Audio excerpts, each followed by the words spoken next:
Hello there. Today, I'm going to rank the Divine Casters in Baldur's Gate Enhanced Edition. As I've mentioned in previous videos, these rankings that I'm doing for Baldur's Gate Enhanced Edition are just based on my own opinion.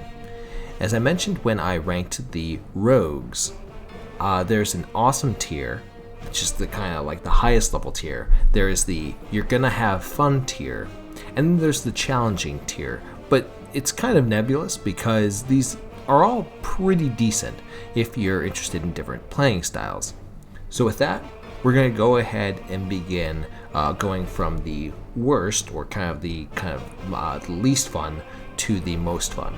And the first is the Shaman, which is the worst on this list. It's not a horrible class, but it is certainly in the challenging tier. I think the idea of having a sorcerer-style druid is actually pretty cool. Having a divine caster that basically gets their initial spells through kind of a natural power is kind of cool in concept. However, the problem is that divine casters already get a lot of the kind of a wide access to different spells that a shaman doesn't quite get. Not only that, but the advantage to being a sorcerer is that you get a lot of castings every day, and shaman get the same thing, except for the fact that divine casters, such as druids and clerics, get a ton of castings already if you have a decently high wisdom. Not only that, but a shaman, they don't really make any connection to their wisdom score, so it doesn't really benefit them, and they don't have any connection to any of their stats. They basically lose out on a lot of access to different spells and spell varieties. So shamans, I feel like they just lose out on quite a lot with this mechanic, unlike the sorcerer that can get a lot from the mechanic. Not only that, but in talking about the dance to kind of summon the spirit creature, it's kind of useless. Like, I'm sorry, but the fact that they can't really move or do anything for a chance to summon something that's kind of fairly weak, I just don't really see how that's very helpful for any character, right? If they could move around, if they could even move around at like a slower pace, if they got like a, instead of a penalty to their AC, if they got a bonus to their AC, or if the summons themselves were insanely powerful, like, being truly immune to physical damage or being immune to like magic damage, right? That would be really, really powerful. But I don't think there's just enough there that makes the dance really useful. So I'm gonna say that shaman are kind of the worst of the divine casters. But give it a try yourself. Maybe on like lower difficulties, you might have fun with it, but I'm putting them in the you're gonna have a challenge tier. The next on the list is the Totemic druid. First off, losing the ability to shapeshift in order to gain the ability to summon a spirit animal is it's a weird trade-off, right? In other words, you're gonna be trading late game tankiness that you get from shapeshifting into an earth elemental for very early game summoning, right? Because they can summon the spirit animal early on. But the problem is that it's basically steered towards early game success rather than being steered towards late game viability. And unfortunately, Totemic druid just doesn't do enough. And that shapeshifting ability in 2.5 edition, while it's not nearly as powerful as 5th edition shapeshifting, it does allow for a character to actually have some combat viability later on in the game. So I think that the Totemic druid can be good for easier game modes or for the early game, because having a summon early on in the game is actually kind of cool, but you're going to be missing out on quite a lot, which makes them also quite a challenging playthrough if you decide to go through that route. The next class is, and I would argue the start of the quote-unquote you're going to have fun tier, is the Avenger druid.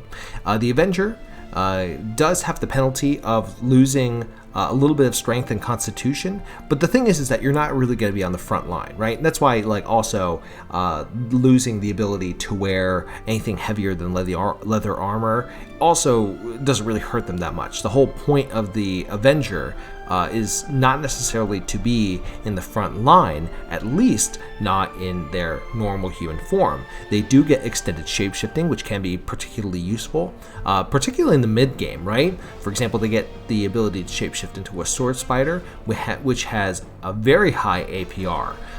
Anyone who's gone through Cloakwood and has gone toe to toe with a sword spider knows that they are kind of tough to fight against, right?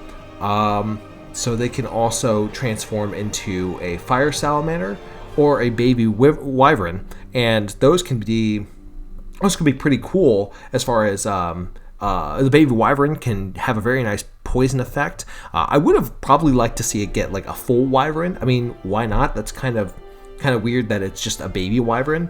And a fire salamander gets some nice fire resistance and has a nice amount of damage to it as well. So and they get the additional normal shape-shifting abilities. So I would say that that's pretty good. They do get some additional spells that they can cast, and you know when looking at these particular spells, they're like half of them are useful. Particularly Web, Improved Invisibility, and Chaos. Those are really powerful spells. The other three are very lame, but they even if you have Lightning Bolt and Chaos, Chain Lightning that aren't very good spells, they're just additional spells. That doesn't you don't have to take them if you don't want them. The cool thing about Divine Casters is you get the whole bunch of spells. You don't have to try to conserve space in your spell book. So it's all just a nice additional bonus that they get. So the Avenger, really, you're not missing out on all that much. So I definitely encourage you to give them a shot. And plus, like, sorry to say, but the name Avenger Druid just sounds pretty cool. So yeah, definitely give them a shot. If you're not used to doing shapeshifting and you're kind of worried about kind of the stat changes, maybe try it on like lower difficulty, but this is one where you don't really have to go on story mode. You can try it on like casual difficulty, and if you're experienced with the game, you can try it on insane difficulty and see how well you do. So yeah, definitely you're gonna have fun if you play as the Avenger Druid. So the next class, and I'm actually grouping these all together, are the Priests of the Gods, right? I'm lumping them all together because a lot of their spells, their unique abilities, some of them are okay, and then some of them are not. You lose the versatility of alignment, but you don't really lose much else, right? And the additional spells are just like kind of little additional things that you get to put in there. Obviously, if you're kind of keeping track, I have it a little bit lower than the Druid. Lower than the Cleric, the main Cleric, because I think that the main Cleric, it's just you're gonna have more fun playing as a main Cleric than as a Cleric of a particular deity. You'll have more opportunities to kind of carve your own path rather than be a specific priest of a god. But if you choose to create like a priest of Tyr or a priest of Talos, you can still have a fun time with it. You don't have to use these abilities that are specifically laid out, but why wouldn't you, right? If you're not going to use them, why wouldn't you go with another priest class, or why wouldn't you go with a mainstream Cleric? So you don't really lose anything out by giving these a try, but in many cases you don't necessarily gain a huge amount. Some of these abilities are kind of nice, but some of them are just spells that you would normally get anyway. So having them as abilities is a nice touch. Give them a try. If you want to play a role play as a particular priest of a particular god, that's kind of cool. If not, then main Clerics are just fine, and guess what? That's going to be later on in this list.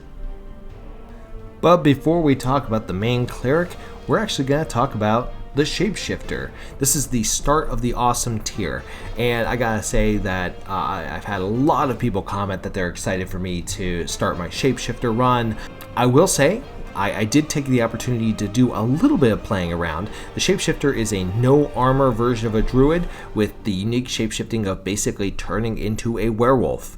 The werewolf forms are good. They're very good. they do have their limits. First and foremost, despite what it says, they are not immune to normal weapons. Repeat, they are not immune to normal weapons. They can be hit and they can be killed in the early game. So don't think you can just charge in to a group of goons with your werewolf form and just go buck wild at level 1. You're not going to be able to do that. You will get hit and you will get killed. Now, you will also be immune to a lot of non-magical weapons, so have fun with that, but just keep in mind that it's not complete immunity. That being said, they do have they can get a lot of good damage in, right? The werewolf form grants a nice attack and can be kind of a nice kind of frontline fighter, especially if you have a group along with you, right? They can prove to be a nice amount, and due to the fact that they are likely to be able to shrug off a fair amount of damage while also dishing out damage, that's pretty good. The downside to them is that they lose out on the high level ability forms, right? They lose out on Earth Elemental, and they lose out on those elements, but you do get the ability to still use the same, iron skins, all the fun things that a druid gets to use. So Shapeshifter is a pretty good class. Not only that, but you don't have to worry so much about equipment. You can give your equipment to other characters, right? You don't have to worry about armor, because they can't wear armor. And you don't have to worry so much about finding the best weapon ever, because your werewolf form is going to do a nice amount of damage that hits harder. So it's not a bad class as far as equipment management, and I'm not going to be surprised if people play as a shapeshifter and find that they just get a lot of money because they can just sell a ton of their equipment. So all in all, the shapeshifter is an awesome class. Definitely encourage you to give them a try. Now, when it comes to the final two classes, no frills, no thrills, just the base classes, the top of the awesome tier, which one do I like better and which one do I like a little less? I think the Cleric comes in second. Now, generally, first off, they're good at what they do. They have lots of accessibility to weapons and armor options. They have really powerful spell casting, and the ability also to concentrate on their casting. I've seen numerous cases where clerics get hit with all sorts of stuff and they're just casting away. They have very reliable healing and buffs and control. But one thing I've noticed about clerics versus druids is that clerics, a lot of their spells are, I would say they're considerably powerful in the early part of the game, and they kind of veer off a little bit, right? There's certain, for example, the cleric high level abilities are not quite as good as a druid's high level abilities. The unique high level spells that a cleric gets aren't as powerful as like a mage's high level spells. And I think the cleric is also very powerful at high levels, but because they get a ton of spells and accessibility to spells. But I just find that when you kind of put it into mind, cleric is, I would say here's the way I'll put it, right? They're good throughout the whole game, but they have points where they're not great throughout the whole game. Versus the number one class. And the number one divine caster is the druid. Here's the thing about the druid, right? They start the game decent. In fact, I would say that maybe the early game of the druid, they're not as good as the cleric, because the cleric does have more accessibility to wearing armor and to very powerful buff spells, whatnot, right? If you think, like, for example, when you pick up Jaheira, you'll notice that she just, doesn't have quite the same power at the early levels as like picking up Viconia or picking up Ronin, right? Because the spells just aren't as potent. But later on in the game, druids become powerhouses, right? Baldur's Gate 2 and Baldur's Gate Throne of Ball, they get very powerful spells. They get iron skins and regeneration to make them amazing in combat. They get high level shape-shifting abilities. I'll tell you, man, like turning into Earth Elemental having iron skins and regeneration. Not just that, but also regeneration on your buddies. Ooh, oh boy. I mean, that makes them absolute powerhouses, right? Not only that, but druids can combine very nicely. Both druids and clerics can combine very nicely with other classes, with those multi-class combinations, but really just, I mean, druids have a lot of power to them. Not only that, but like they do have the earlier shape-shifting options. I know that I've poo-pooed a lot on like turning into a bear or a wolf, which is kind of silly. I do wish they were more powerful, but one nice thing about turning into a wolf is that you get increased speed and mobility. So they do come with kind of some positive side effects, even if they're not so great. So the druid, because of its versatility and because it becomes a late game powerhouse, they are the top divine caster. So with that in mind, I want to thank you so much for watching. Give the video a like and a comment about how stupid I am or how amazingly brilliant I am. For now, I want you all to take care, and I wish you good luck, because we're all counting on you.